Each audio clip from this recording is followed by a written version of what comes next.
नमस्कार, मी प्रतिभा. How to cook इझीमध्ये तुमचं खूप खूप आणि मनापासून स्वागत. आई, भूक लागली, लगेच काहीतरी खायला दे, असं मुलं आईजवळ कायमच म्हणत असतात आणि प्रत्येक आईला पडलेला हा प्रश्न असतो. तर झटपट काय बनवू शकतो आपण? तर मी तुम्हाला जशी छान आणि मोस्टली सगळ्या महाराष्ट्रीयन घरामध्ये ही रेसिपी बनवली जाते, ती म्हणजे कुरमुऱ्याची सुशिला. फार अप्रतिम लागतं हे चवीला आणि अगदी झटपट बनतं. तर आणि ह्याच्यामध्ये मुळात जे सगळं घरचं साहित्य असतं तेच वापरलं जातं, त्यामुळे वेगळं काही अशी त्याला तयारी लागत नाही, फक्त कुरमुरे अवेलेबल असावे. तर ही सुशिलाची रेसिपी कशी बनवायची ते आपण आज पाहणार आहोत. तर त्यासाठी लागणारं साहित्य आणि कृती पाहूया. सुशिला बनवण्यासाठी लागणारं साहित्य पाहूया. 1 बाउलभर कुरमुरे घेतलेले आहे, हे वजनीप्रमाणे 100 ग्रॅम आहेत. 1.5 चमचा लिंबाचा रस, मूठभर शेंगदाणे, एक मध्यम आकाराचा कांदा बारीक चिरून, एक लहान टोमॅटोचा तुकडा बारीक चिरून, 2 हिरव्या मिरच्या बारीक चिरलेल्या, 8 ते 10 कढीपत्त्याची पानं, मूठभर बारीक चिरलेली कोथिंबीर, फोडणीसाठी मोहरी 1 चमचा, पाव चमचा हळद आणि चवीनुसार मीठ. आता आपण कृतीकडे वळूया. आता इथे एक मी गाळण घेतलेली आहे आणि ह्याच्या खाली मी असं बाउल ठेवलेलं आहे. सो आता आपण ह्याच्यामध्ये हे कुरमुरे जे घेतलेले आहेत ते घालून घ्यायचे आणि ह्याच्यामध्ये आपण पाणी घालून कुरमुरे भिजवायचे. आता कुरमुरे भिजवताना सगळ्यात महत्त्वाची टीप अशी की कुरमुरे आपण भिजवताना अगदी थोड्या वेळासाठी भिजवायचे. खूप वेळ भिजवले तर ते एकदमच मऊ गळून पडतात मग. सो फोडणी तुम्ही करायला घेणार असाल त्याच आसपास अगदी 2-3 मिनटं आधी आपण हे कुरमुरे भिजवायचे आणि कुरमुरे भिजवताना मी जसं दाखवते तसंच करा, म्हणजे कुरमुरे व्यवस्थित भिजले जातात. सो आता आपण पाणी घालूया, म्हणजे हे जे पाणी आहे ते कुरमुऱ्यांवर पडतं आणि कुरमुरे एकदम ओले चिपचिपीत होत नाहीत. तसं पाणी घालून घेतलेलं आहे. आता हे असेच ठेवून द्यायचे आहेत आपल्याला आणि आता आपण फोडणीकडे वळूया. कढई गरम झालेली आहे. आता आपण फोडणीसाठी ह्याच्यामध्ये तेल घालून घेऊया. तेल गरम झालं की सगळ्यात आधी आपण ह्याच्यामध्ये शेंगदाणे आहेत ते थोडेसे फ्राय करून घ्यायचे. खूप असे करपवायचे नाही, थोडेसे खरपूस असे आपण ह्या तेलावर परतवून घ्यायचे.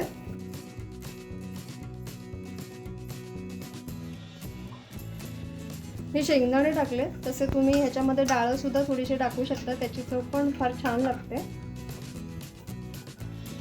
शेंगदाणे खरपूस परतवून झालेले आहेत. आता आपण हे काढून घेऊया. आता ह्याच तेलामध्ये आपण फोडणी घालून घेऊया. सगळ्यात आधी आपण घालायची आहे मोहरी.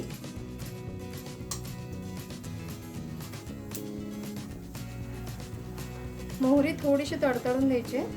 मोहरी तडतडली की त्यानंतर घालायची हिरवी मिरची, कढीपत्ता आणि हिरवी मिरची थोडंसं आपण परतवून घ्यायचं 10-12 सेकंद.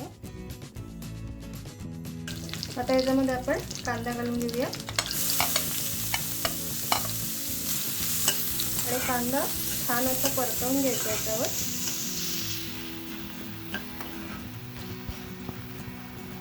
आता इथे अजून एक महत्त्वाची टिप तुम्हाला मी देईन.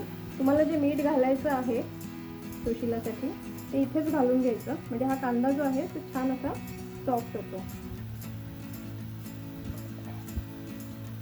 आपण मीठ सुद्धा घालून घेतलेलं आहे आणि कांदा खूप असा ब्राऊन नाही करायचा, थोडासा सॉफ्ट झाला म्हणजे थोडासा त्याचा क्रंचीनेस पण राहायला हवा आणि एकदम मऊ पण नको. म्हणजे आपण जो भाज्यांसाठी एकदम असा लालसर करतो तसं नाही करायचा कांदा. 2 मिनिटं असंच करूया. कांदा 2 मिनिटं परतवून झालेला आहे. तुम्ही बघू शकता आता छान असा ट्रान्सपरंट होत आलेला आहे कांदा, खूप लाल नाही झालेला. तर ह्या स्टेजला आपण ह्याच्यामध्ये घालायचं आहे टोमॅटो आणि टोमॅटो सुद्धा असंच 1-2 मिनिटं परतवून घ्यायचं आहे आपल्याला.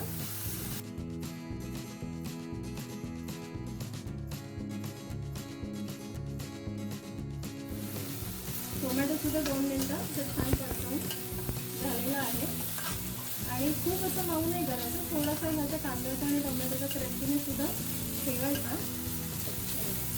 आता इथे आपण या स्टेजला टाकायचं याच्यामध्ये हळद आणि थोडीशी कोथिंबीर. बाकीची कोथिंबीर आपण नंतर वरून सर्विंगसाठी टाकायची आहे. ही फोडणीतली कोथिंबीर फार छान लागते. तर आता हे सुद्धा अगदीच 10-12 सेकंद जसं परतवून घ्यायचं आहे हळद घातल्यानंतर सुद्धा.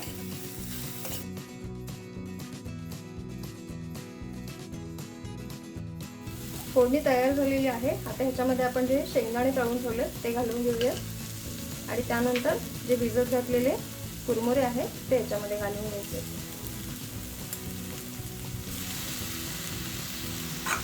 आणि यानंतर छान असं सगळं मिक्स करून घ्यायचं आहे. तुम्ही रंग बघा किती छान आलेला आहे. मुलांना सुद्धा हे असं कलरफुल पाहिलं की छान असं खावंसं वाटतं.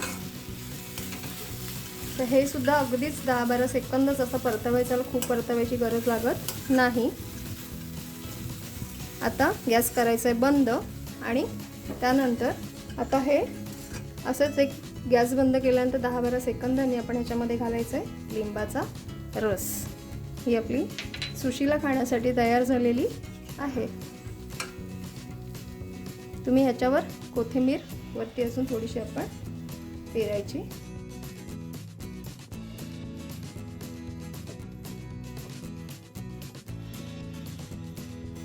तर मुलांच्याच काय लहान मोठ्या कोणाच्याही पटकन आणि झटपट भुकेसाठी ही सुशीलाची रेसिपी नक्की करून पहा आणि त्याबद्दलच्या तुमच्या प्रतिक्रिया सुद्धा मला नक्की कळवा. आणि चॅनलला सबस्क्राईब नसेल केलं तर नक्की सबस्क्राईब करा, बेल आयकॉन प्रेस करा, म्हणजे जेव्हा व्हिडिओ पोस्ट करते त्याचं नोटिफिकेशन तुम्हाला मिळेल. लाईक करा, तुमच्या मित्रमंडळींमध्ये व्हिडिओ नक्की शेअर करा. आपण पुन्हा भेटूया असं छान आरोग्यदायी चमचमीत मस्त रेसिपीसह. तर स्वस्थ राहा, काळजी घ्या.